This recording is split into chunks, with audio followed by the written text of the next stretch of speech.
Open up the brief statement from coach, and then we'll take some questions after that. Definitely appreciate you guys being out here tonight and covering our team. Certainly not the outcome that we wanted. Felt really good going into this game. Thought we had a really good game plan.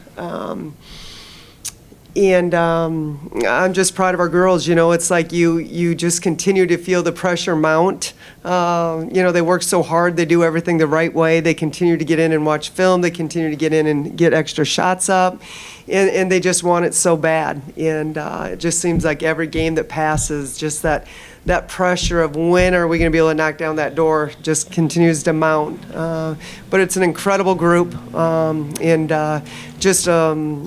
One of the most amazing groups I've honestly ever been around, and I'm really proud of them for staying the course and doing it the right way. And they understand they represent something far bigger than just themselves, but the people that came before and the people that are going to come after.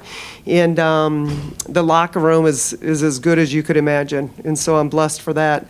Thought Mama had a heck of a game. I think with Ole Miss, they're a team that plays really sticky defense.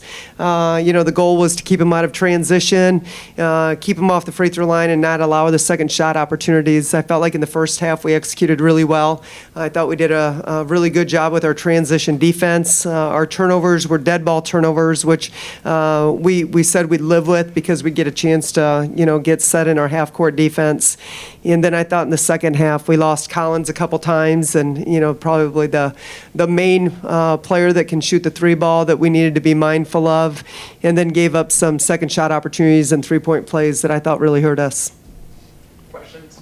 Robin, you talk about, obviously you see the effort and the work these girls put in and day out. How tough is it for you to watch them to be able to break that door, and how much do you want that for them? I can't even put it into words.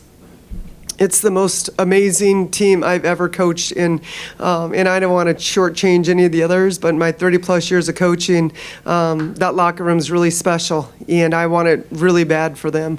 And we just got to continue to trust the process and do it the right way, and lean into our core values and try to find a way to just get that one, and I think we get that one. The pressure is going to release a little bit, and hopefully we can get it on a roll and going into that SEC tournament. Last time we talked about the full 40 minutes, what do you feel like was the emphasis, between that turnaround from then to now? In our last game? In our last game, yeah. Yeah. Talk about the full 40 minutes. We talk a lot about the 40 minutes. I feel like there's been several games that, we've come out ahead, 3 of the 4 quarters.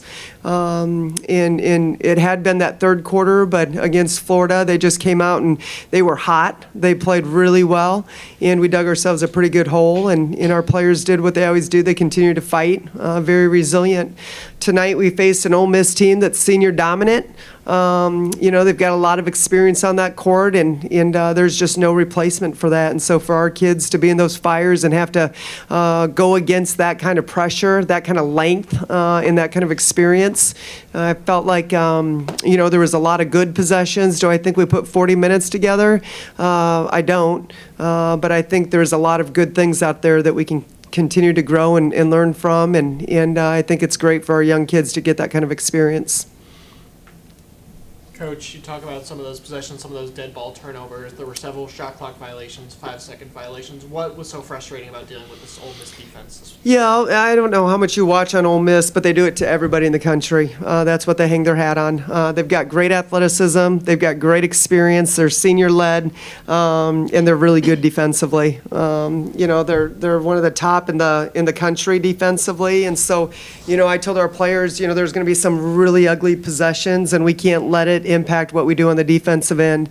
I think against a team like this, we felt like if we could, just keep those live ball turnovers to a minimum, we'd have an opportunity to get back and get our defense set. But then you had to finish the job with a box out. I thought in the first half we did a really nice job of that. In the second half, just let a couple of those get away from us. offensively, I just think that they do a great job of chasing screens, switching when they need to. I didn't think we did a very good job of executing. Really wanted to, just have some slip cut opportunities, some 7 cuts, where you bring your defender together and then slip out of it a little bit early, and felt like we could get some good looks there. But you don't get a lot of good looks against a team like this, and we had some, didn't knock it down, didn't capitalize on some things inside, but give credit to Ole Miss, very good defensive team. You talk about not getting those quality looks. Haley Frank definitely was frustrated, not able to get a lot of shots. What was she telling you what she was seeing out there? Yeah, just, I think the physicality, I think they did a really, really good job defending her. I think, for Frankie, she's still coming back, getting her conditioning back. You don't miss 2 weeks without having the ability to maintain your conditioning and think you're going to come back in tip-top shape. I mean, it just takes a while to build that endurance back up, and I think Frankie just isn't Frankie that we're used to right now. But it's not for lack of effort. It's not for lack of heart. She's still trying to get her legs back, and I just felt like she didn't maybe have the spring that she had before she was out for 3 games. Any other questions? All right, thanks, guys.